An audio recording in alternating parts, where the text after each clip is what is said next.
What is the conception of Nam, of Ram, Nam? Once Srila Guru Maharaj was asked, a little child, like Guru Kula boy, met with an unfortunate accident and died as the outcome, and reportedly took the name Krishna before he left the world. And so that devotee was asking Srila Guru Maharaj, what is his fate? This young child said, right before, Krishna, Krishna. And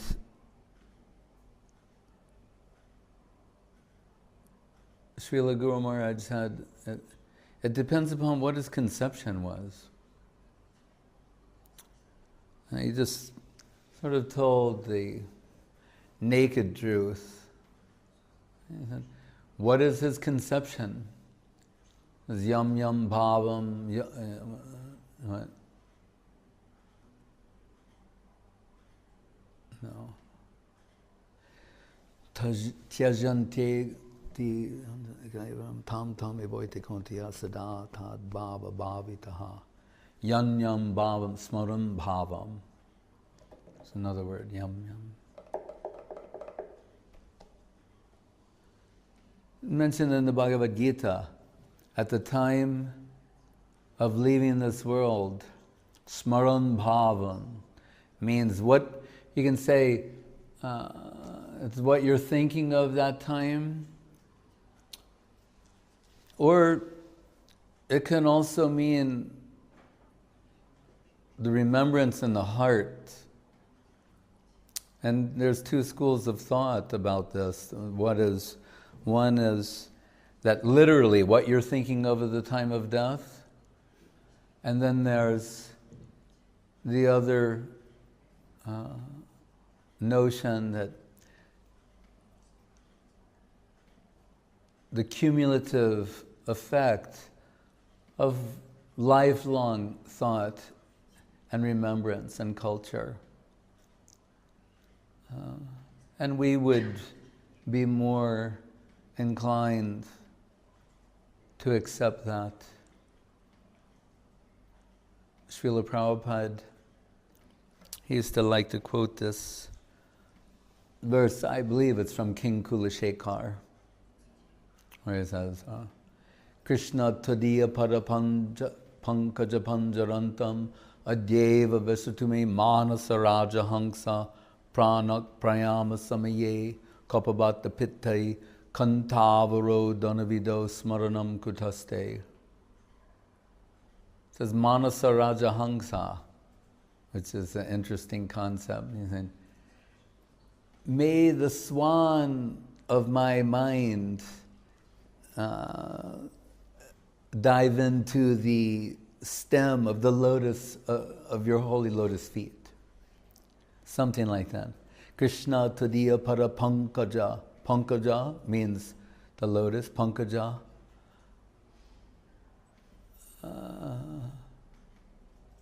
It's like it's taking its birth from the mud.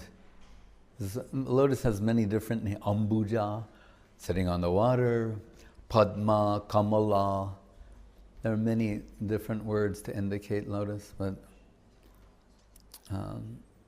so there are Krishna tadiya parapankaja panjarantam adyeva vesute manasa raja hangsa pranak prayama samaye kapabata pittai. Saying, it may be very difficult to remember you upon leaving this world, because very often that's a condition where the kapha pitta bayu of the Ayurveda is all out of balance. The lungs are filling with mucus. Whatever we've seen, observed thus far, it's very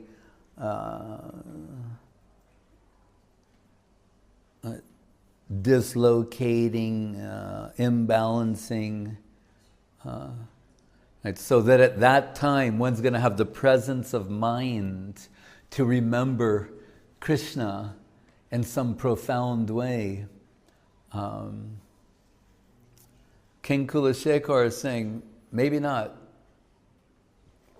Or he's even suggesting, most likely not.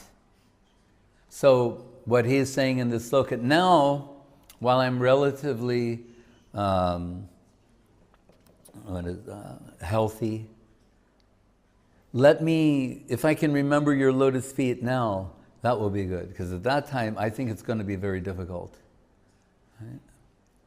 And there's also a sloka in the Isha Upanishad, something along the lines where the devotee is praying, it's likely that I may forget you, but you please don't forget me. Right? From a Paramatma point of view, it's kind of impossible. But to be in the heart and mind of Krishna is then again another thing. And so, Asraya loya bhaje tare, the Krishna nahi tyaje akarane, was that the Vaishnava strategy is to remember or take shelter of the devotee of Krishna, because ahang bhakta paradino hyasvan tantra ivadvija sarubir bhakta hridayo bhaktar bhakta janapriya. The devotees are always in the heart of Krishna. If we factor in yeyatamam prapadyante tams tataiva bhajamyaham, Krishna is saying, I reciprocate devotion. So if devotees are incessantly, and we're talking here about substantial devotees, they're incessantly in remembrance of Krishna. Right? Shrotavyas kirtitavyascha smartavyas cheta bhayam. They're always thinking of the lotus. That's why they're qualified in that way. So as they never stop thinking of Krishna, Krishna never stops thinking of them. Right? So, Hare Krishna. And in different slokas, different places, Krishna says, look, they've given up everything for me. Everything. And not just, family, country, etc., but all the fleeting desires that have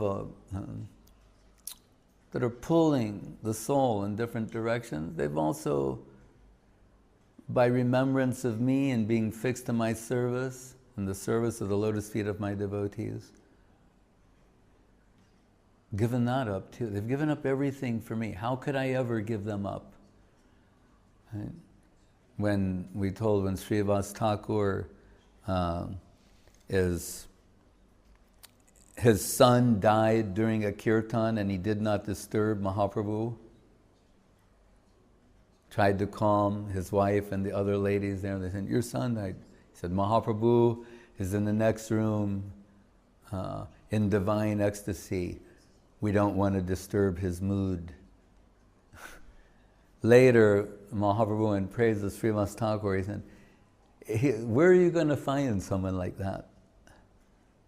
He said, and he's so exalted because the subject came up of how, with Srivas Thakur's absorption in Krishna consciousness, how his family would be provided for, taken care of. And Mahaprabhu gave this guarantee. He said, if Lakshmi Devi has to beg door to door, the goddess of fortune, Lakshmi Devi, if she has to go begging door to door to support his family, then we'll do that. That's an indirect way of saying they'll never be in an unfortunate situation with the goddess of fortune.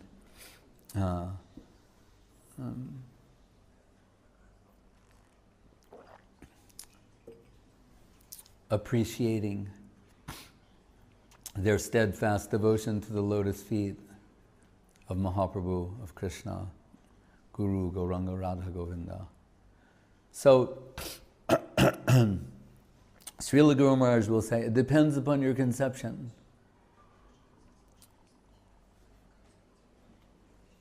Oh, yam yam vapi smaran bhavam. Now I remember. Yam yam vapi smaran bhavam tyajatante kalevaram. So bhav can also be translated as heart. And we'll favor that. What is the condition of the heart? Right? That's the key to substantial adherence in Krishna consciousness. Hridayena bhinugato yo dharmastha nibodhata vidyadvi sevita shadvi nityam advesha ragivi hridayena bhinugato. The heart recognizes its own. The heart recognizes its home. So, Guru Maharaj, just to make the point, when we speak of Krishna, said there was a demon named Krishna, a famous demon named Krishna.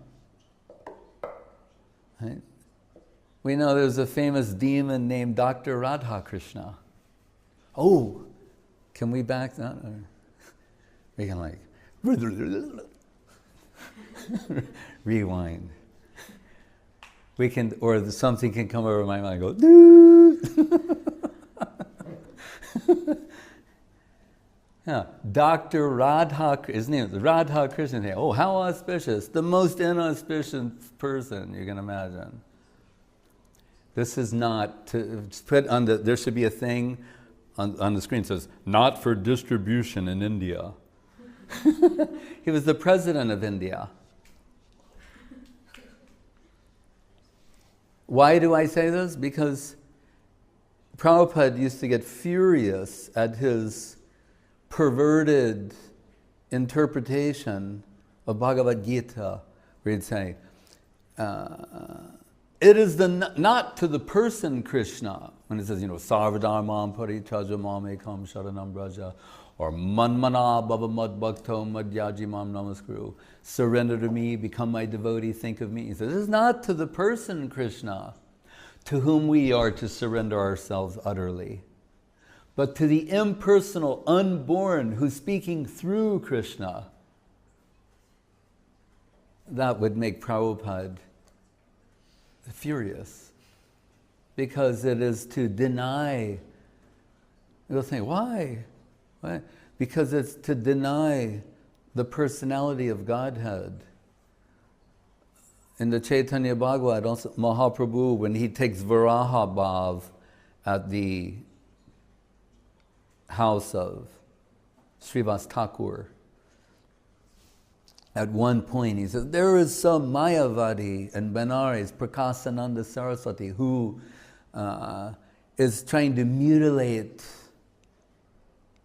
my divine form, describing the Supreme Absolute Truth as deaf, dumb, blind, senseless. We know what the opinion of the mass of people is in this world, of people who lack full sensory capacity. Right? So to think that the supreme reality, the supreme original source of everything is like sensually challenged, cannot hear, speak, see, taste, smell, feel. I told when I flew from Beijing to New York, and sitting next to me was a Chinese professor who teaches computer science at one of the leading universities in America to the graduate students. And I said to him, I thought it was a good opportunity to ask a few questions. And I said, as a scientist, computer scientist, fully trained in that system, that can you say with absolute certainty that the original source of all fragrance has no olfactory capacity, cannot smell? The original source of all flavor, taste, has no tasting ability. The original source of all sound cannot hear or cannot make sound or intelligent sound. He said, the way you're putting it, when you say, I cannot say with absolute certainty that the original source of all sensuality has no senses, cannot be said. So we feel insulted when someone treats us as less than human. I mean, it's a common objection about someone being cold, clinical, insensitive, treating someone in an inhuman way, dehumanizing them. Right? We see, as people advance, who was it, George Bernard Shaw, who said that as people, I think it was him, with the advancement of civilization, as man gave up eating man will give up eating animals. You understand? And just as if you follow the evolutionary paradigm, at some point, we realize, cannibal, that's something beneath us. He's saying, if you evolve further, you'll realize eating animals is beneath you as well. How likely that is to happen, I don't know. But that he could think that way. So we could say similarly, we see it's somewhat easier for people to embrace an impersonal conception of the absolute. That the universe is God, or some sort of scientific sounding mumbo jumbo about the original source of everything. Like on the Big Bang. It says in the Upanishad, sa aikshita, sa asrijata. Talks about, he glanced over the material and there was creation. And Srila Prabhupada gave this one example that I had in my own experience in childhood. He said something about when the sun is shining on mud. And we'll see, when there's intense sun on mud, sometimes the mud explodes. So he said something like that. And I remember when I was a child living in southern Maryland, and we used to go out in the woods searching for blackberries, searching for sweetness. But it was not only us. We'd see, you know what blackberries are? I mean, this isn't something unusual, right? But see, blackberries grow like the raspberries and they grow high. Raspberries grow low to the ground. So if you pull back the branches in the bushes, sometimes we'd see a turtle there, and they'd like turn their head, and there'd be like, their face is covered in, blackberries. And they look a little surprised. English turtles. Oh, yeah. But then we can see, we're searching for sweetness. The turtle is searching for I didn't think like that at the time, but I did think it was interesting. On some subtle, primitive, tribal level, I understood we're looking for the same thing.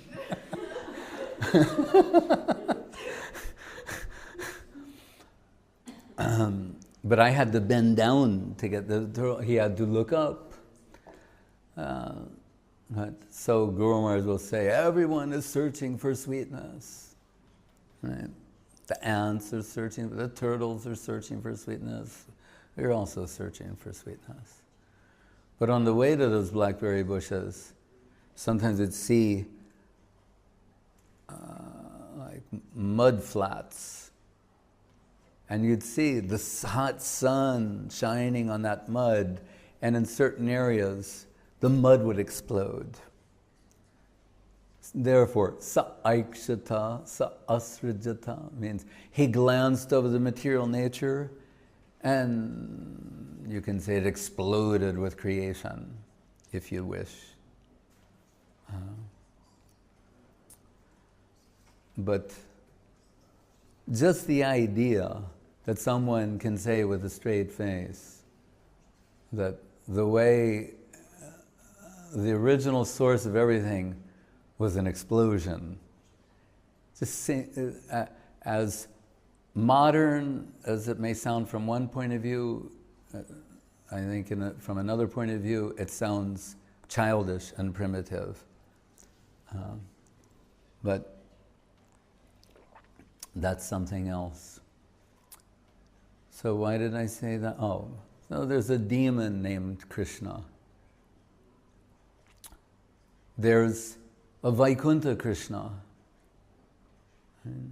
Krishna Vaikuntha. If you look, when you see the chart of Vaikuntha, and it shows so many different Vaikuntha lokas, this one's name, Keshav, Narayan, Govinda, Vaman, Trivikram, Marusu, all these different, they're the different hand positions, the lotus, club, conch shell, and what did I say? Shank, Gada, Padma. What did I miss? The conch shell, the lotus, the club, and the chakra. You'll see one Vaikuntha form known as Krishna. Then there's Krishna of Dwaraka, Krishna of Mathura, Krishna of Vrindavan. And what is Saraswati Thakur? Guru Maharaj quotes Saraswati Thakur in the Prapanna Jivanamritam, where it is Vrindavana hoite Shrestha Govardhana Shaila Gandharvika Giridhari Jatakridha Koila. Superior to pastimes in Vrindavan are the pastimes in Govardhan. Superior to that is Radha Kund, and on the banks of Radha Kund. And Guru Maharaj said, and there he gave a talk and he said, and superior pastimes take place in the water. Gradation, gradation, gradation, refinement of conception of the ultimate reality based upon the most intense magnitude of dedicating tendency. Right? Seva mayoyam loka. The spiritual world, in this sense, is constructed out of serving tendency. Bhargo Bhai, Vrishabhanu, Jatma. It's when Guru Maharaj says the faith is the halo of Radharani, and this Brahma Gayatri explanation also, we can understand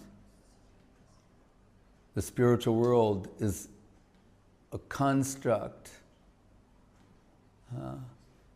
for serving tendency and extensions of that serving tendency.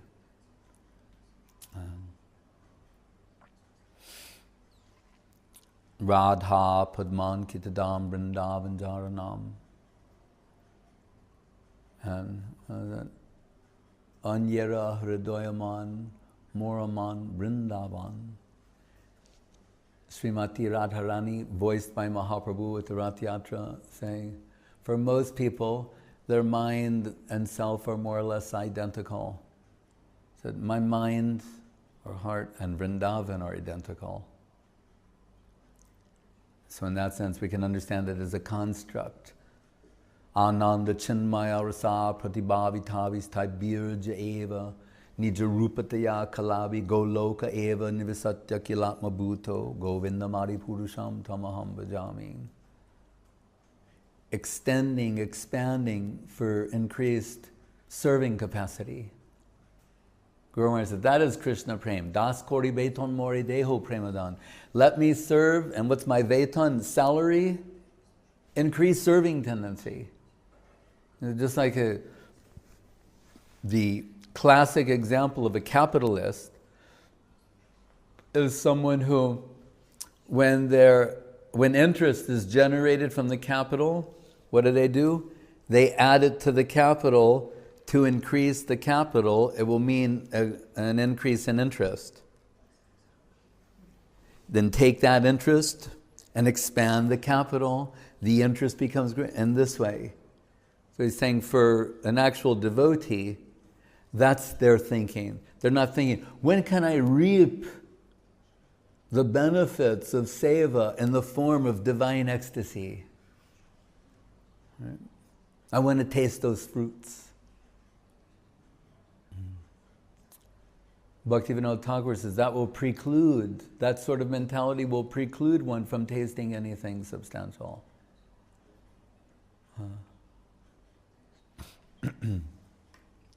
So,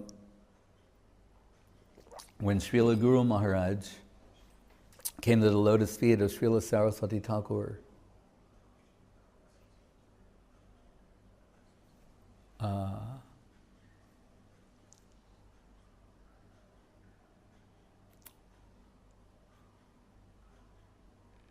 it caused some pain in the heart of his mother, his detachment from the world. Actually, he joined after, but seeing this, that he was so absorbed in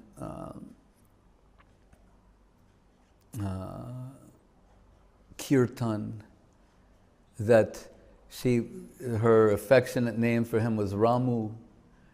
And she once said, previously, the kirtan was giving me so much pleasure and happiness. But now that it's taken Ramu away, I have mixed feelings. And to be the guru, the mother, mother is also guru, guru varga. Mata, Data, Pita. They're also the Guru Varga of Krishna's, Nanda, Yashoda. But to be in that of Guru Maharaj is some extraordinary position. But anyway, anticipating a difficult pregnancy, she prayed to Ramachandra for some protection, like Rama Raghava, Rama Raghava, Rama Raghava, Rakshamam. Raksha. Sometimes we can do that.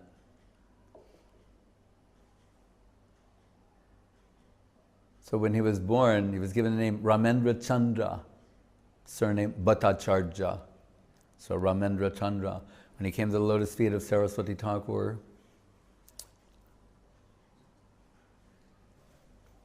when he was initiated, Saraswati Thakur told, your name will be Ramendra Sundar.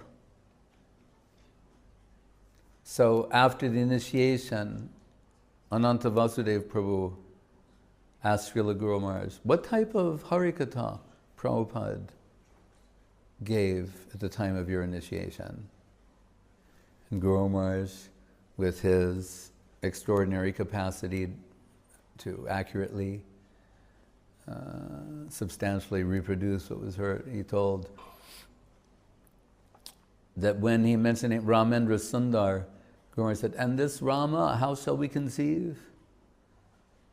Saraswati Thakur said, Raman Radha. Radha Raman, Raman Radha. And Guru Maharaj told, when he told this, maybe almost 50 years, 50 years later, he said, that sound, that divine sound is still ringing in my ear. he could still hear the voice of Srila Saraswati Thakur saying, Raman Radha Vilasatu Hridi Nityam Bhakti Siddhanta Bani. And the implication with regard to Madhura Rasa, he said, so Ananta Vasudeva Prabhu said, oh, you were very fortunate.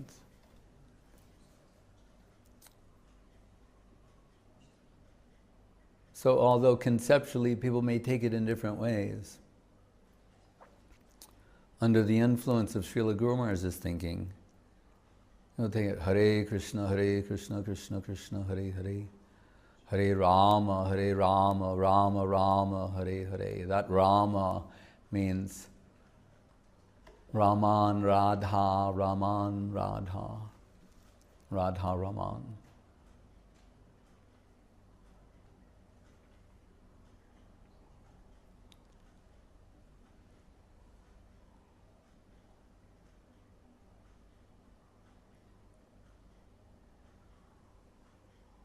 Gandhi took the name of Ram after he was shot in the final moments, but he had no personal conception.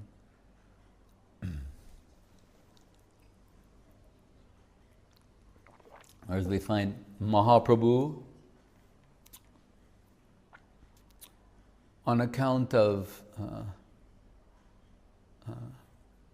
deep absorption, cannot vibrate the name at times. He can't say Jagannath. It's recorded in Charitamrita, he's saying Jaga.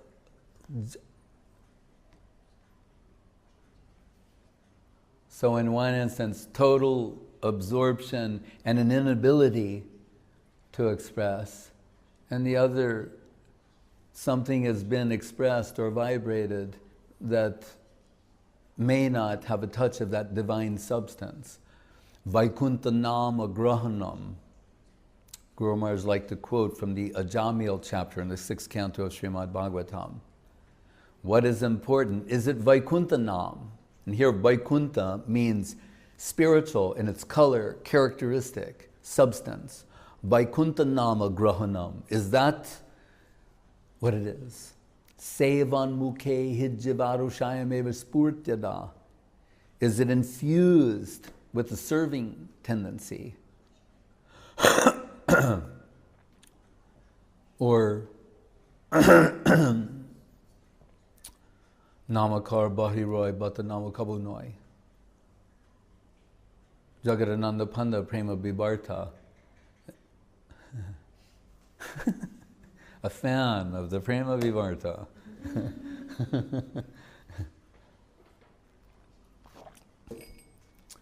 Says just making the sound Krishna. Kabu Noi means, he's not saying, well, that may not be. Not like that. He's saying, it's never, that's never the name of Krishna. Just making the sound. Never. So it means with what heart that Bhaktivinoda Thakur sung in Sharanagati toward the conclusion. What does it say? Something Hridaya Bolite.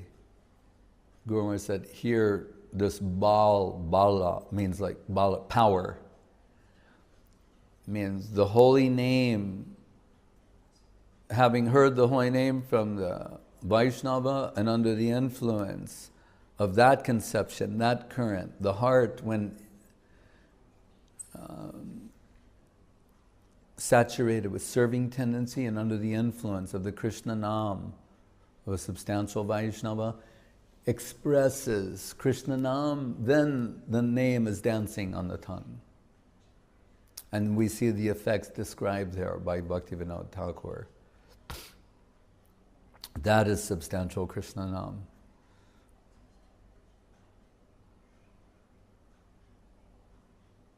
So Guru Maharaj was incapable of giving another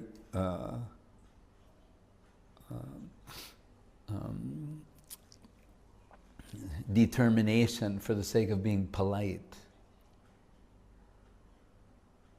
but rather told the truth in a palatable way.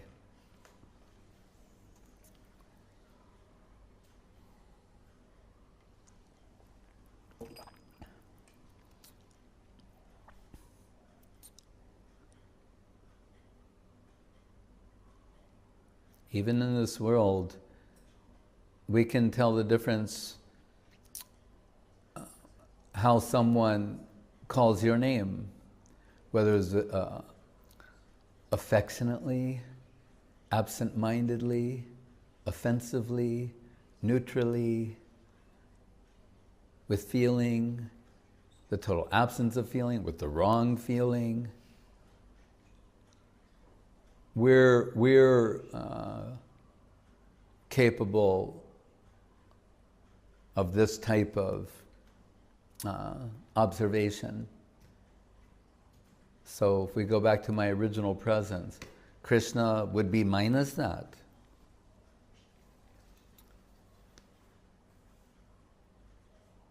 In the very beginning days of when I joined the Krishna consciousness movement, while we were doing various activities, they liked to play this recording of Srila Prabhupada singing a Maha Mantra. And then he would give an explanation. Some devotees had memorized, as explained on the record album. They could do the whole talk, because they'd heard it so many times. But one of the things he said that still ringing in my ears, caught my attention, was when he's explaining hara, vocative, said, it is like the genuine cry of a child for its mother. Just that simple example. The genuine cry of a child for its mother. We see this all the time, dealing especially with toddlers or the little children. That like, one of us will get very, oh, your child, he's in trouble, he's crying. And the mother goes, it's not the real thing. She knows. We don't know. We think, no, but he's like crying, looks, no. They know there's some act, it's not genuine, it's this, it's that, and the other thing. So he said, it's like the genuine cry of the child for its mother. So we're not to sit here in judgment of what is genuine and who is not done. We'll think ourselves, Krandami Sobhagya Param Prakashitam. Mahaprabhu's response is saying, you say you don't have a scent of the fragrance of Krishna Prem, but we see you're crying uncontrollably. What did Mahaprabhu say? That is to deceive, to deceive people into thinking that I have devotion to Krishna. It's an act, it's a show. Why did Mahaprabhu say that? Sri Krishna Chaitanya Radha Krishna Nahi Anya. If devotion to Krishna is not in fact some rare occurrence,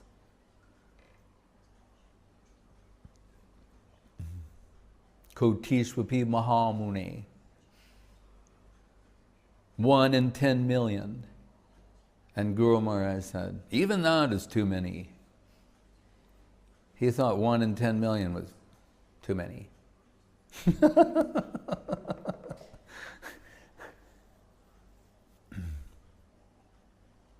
Then I think, well, then what hope is there for people like us? Doinya Atmani Vedan Gopritve Varan. If that's a genuine sentiment, doinya, hopelessness, desperation, if it's a real, genuine sentiment, then that will lead one to take shelter of the lotus feet of a proper Vaishnava and offer oneself in service to them.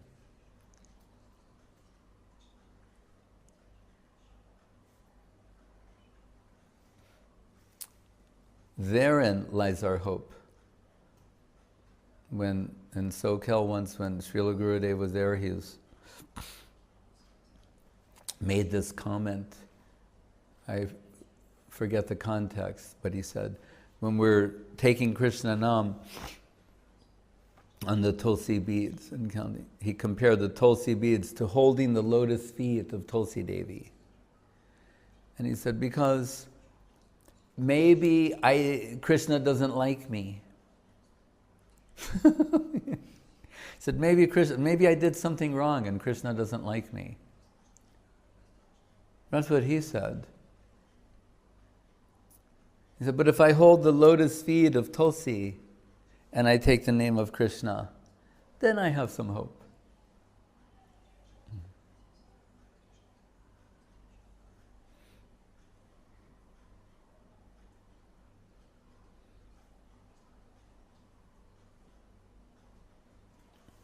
It reminds me of another thing he said once in Vrindavan.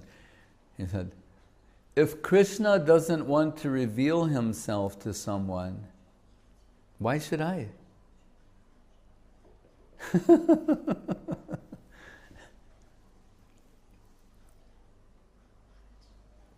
In my mind, I thought, well, but therefore we think the devotees are more merciful, so we're... But I understood his point also. And this shouldn't be misunderstood. We, value to the extreme the tendency of extending Krishna consciousness to others. But he was reminding us, Krishna, for it to be real and substantial, Krishna has to be there in the background. Nayam atma pravachanena labhyo namedaya na bahuna srutena tame vaisha vrinute-tena labhyas tashaisha atma vivrinute tanum shvam, the Upanishads. And he reveals himself to whom, through whom he chooses. That's Krishna's prerogative.